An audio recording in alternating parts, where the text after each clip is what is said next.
In 1968, we are introduced to a family consisting of Rose and her 4 children, Jack, Jane, Billy, and Sam.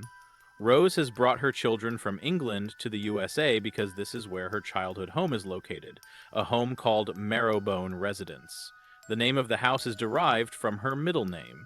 Now she tells her children that from now on they will use this surname and forget their previous surname, leaving behind everything about their past lives. From Rose's words, it is evident that something went wrong with them in the past, and they want to forget all the memories tied to it. 4 children soon make friends with a local girl named Allie. Allie shows them many places around and even takes them to the beach. But one day, Rose falls seriously ill. Her eldest son Jack is with her. She asks him to promise that he will always take care of his siblings. Jack promises her. After this, Rose points to a letter. Jack goes to take it, and at that very moment, his mother Rose passes away. Jack reads the letter, which contains Rose's message.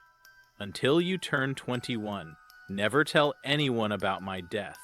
Keep it a secret because there is a rule in the USA. Until someone turns 21, they cannot become the guardian of their younger siblings. Since no one in the family is 21 yet, you will be sent to different orphanages. Rose didn't want this to happen, so Jack and his siblings vow to keep the secret until Jack turns 21. They bury their mother in their property. Days pass, and one day Jack's sister is in her room planting flowers in a flower pot, when suddenly a bullet breaks through the glass and enters the room. She looks outside and sees a man with a gun heading towards their house. She calls out to her brother Jack. Then, 6 months later, we see the 4 siblings still living in the house. However, Jack's younger brother is terrified of the house as he sees strange shadows. They have covered all the windows to hide the fact that their mother has passed away. They decide that only Jack will go out to get supplies. Jack regularly brings back his mother's medicine to convince everyone that she is still alive but too sick to leave the house.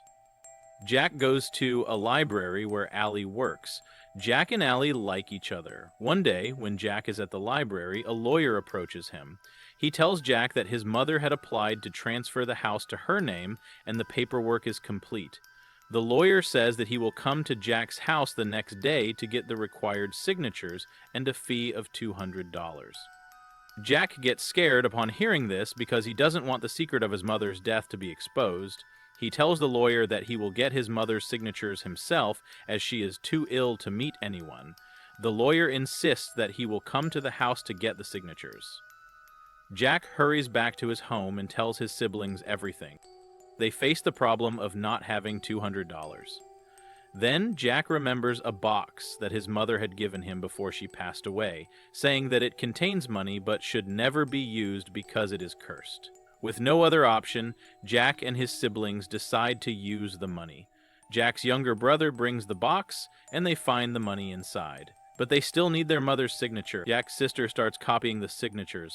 The next morning, the lawyer arrives at their house. Jack deliberately makes arrangements for the lawyer to sit outside while Jack hands him the $200.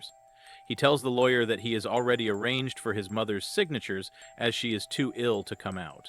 Jack takes the documents inside, where Jack's sister, who has copied the signatures, signs them. However, the lawyer gets suspicious when he sees that all the windows are covered. Jack hands over the documents, and when the lawyer checks the signatures, they match exactly with his mother's. After this, the lawyer leaves, but he still has doubts. He goes to meet Allie because he knows that Jack and Allie are close. The lawyer asks Allie how long she has known Jack's family, and she replies that she has known them for a few months. The lawyer then inquires about Jack's father, but Allie says that she doesn't know much about him, only that he was cruel, which is why Jack and his family left England and came to the USA forever. We are then shown Jack's younger brother, who is still terrified by the strange happenings in the house. Jack takes him to the window, and they see Allie's house in the distance.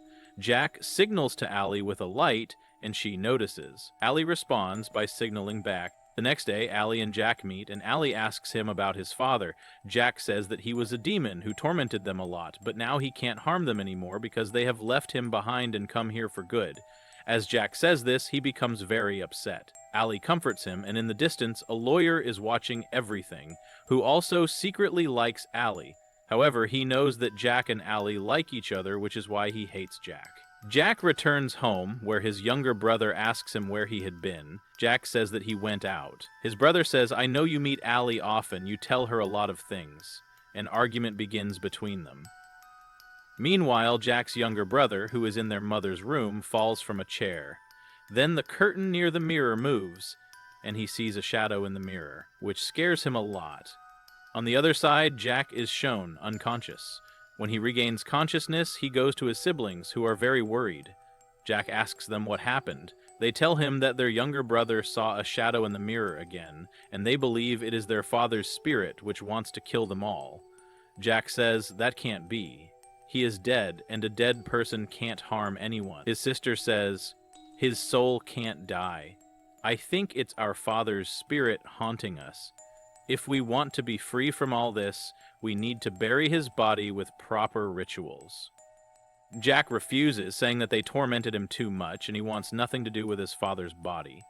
Meanwhile, Allie is shown with the lawyer, who tells her that he has received a big job offer and will be leaving for good.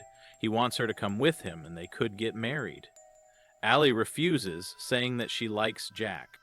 Afterward, the lawyer gives her some newspaper clippings and says that they are about Jack's father.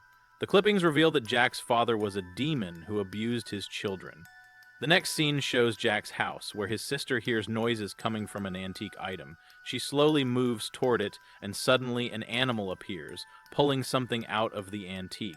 She gets scared, realizing that something sinister is inside the antique. Meanwhile, the lawyer gets a call from the manager, who had offered him the job. She says that they no longer need any employees, but need a partner. If he wants, he can buy 10% of the company's shares for $5,000 and become their partner. The lawyer is overjoyed, but he doesn't have $5,000, which, back in 1968, is a huge amount of money. He then notices a newspaper on the ground which has news about Jack's father. It mentions that $10,000 is missing from his father's property.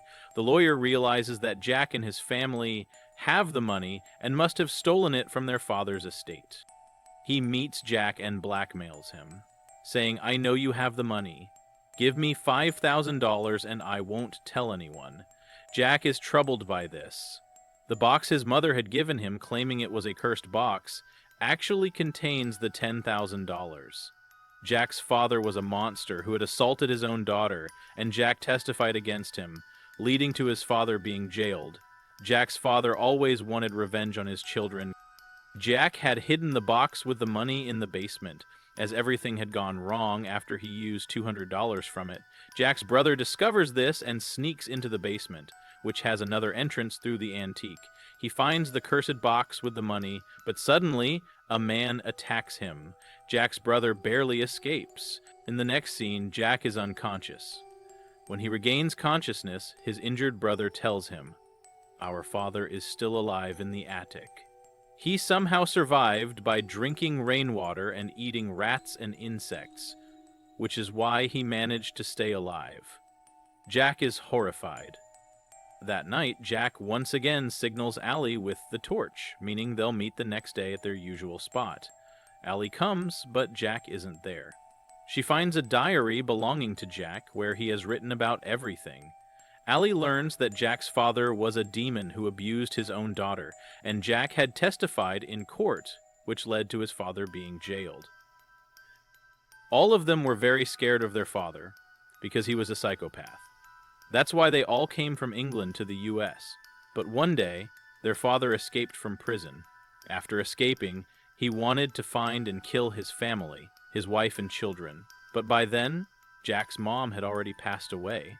You may remember the moment when Jack's sister was planting flowers inside the porch, when suddenly someone shot in her room. Afterward, she called Jack. The one who shot was none other than their father, and seeing him, Jack's sister got terrified. To protect his siblings, Jack locked them in the attic and then went to his father with a cash box because he knew his father had come to take back his money. But when he reached there, his father attacked him and beat him badly. Jack told him not to harm his siblings, but his father, a demon, threw Jack from the top to the bottom, knocking him unconscious. After a while, when Jack regained consciousness, he went to check on his siblings, but by then his father had already killed them all. Jack couldn't bear this shock. He was not ready to accept the reality. After such a huge tragedy, he developed multiple personality disorder, which made him start seeing and hearing his siblings again. He began to speak in their voices, asking himself questions and answering in his siblings' voices. That's why he covered all the mirrors in his house, because when he answered in his siblings' voices, he couldn't bear to see himself in the mirror. It would shatter his belief. To convince himself that his siblings were still alive, he did all of this. But the reality was that his siblings had died. He always kept the mirrors covered. Also, when his father killed his siblings, Jack attacked his father, locked him in the attic, and sealed the walls outside so that his father would die there. That's why he always said that his father was no longer alive. But his father survived by drinking rainwater and eating rats. Allie found out the truth. Tears filled her eyes as she realized what Jack had gone through. She knew his siblings well, but she hadn't met them for the last 6 months. Actually, Jack always went out because his siblings were never alive. Whenever Jack's siblings were shown, the story was told through Jack's eyes, making us believe that they were still alive.